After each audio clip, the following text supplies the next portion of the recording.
Wide receiver, Jared, we got an oldster here at the top of the list. Who do you like? Calvin Ridley, after the Titans only added a couple wide receivers in round 4 in Shamir DK and Alec Iomanner. It's got to be the two toughest pronunciations in the same wide receiver. They were clearly targeting pronunciations.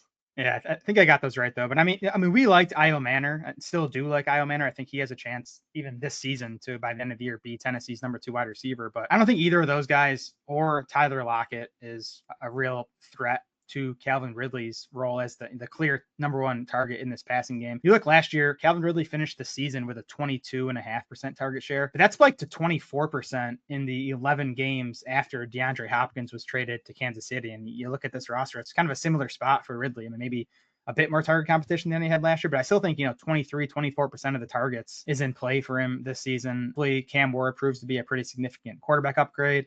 And if you get decent quarterback play with that type of target share, I mean, I think Ridley at minimum is a nice wide receiver 3, and he could be a wide receiver 2 for us. And he's still going, deep into the 30s among wide receivers in ADP right now. I'd go a little further and say that 23 to 24% should be like the expectation for him, and that there's upside beyond that. If we check the ADP market index for best ball drafting, Ridley has climbed some since we started tracking it back in mid-March. He was at the top around 7 at that point, into the first half around 6. Now inside around 5, he's wide receiver 29 on Underdog as we speak.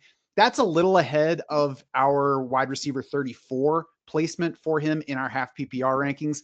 It's a pretty fluid range of the wide receiver rankings, though. We spend a lot of time, mentioning how a player is more attractive for best ball formats where you don't have to guess when to start him.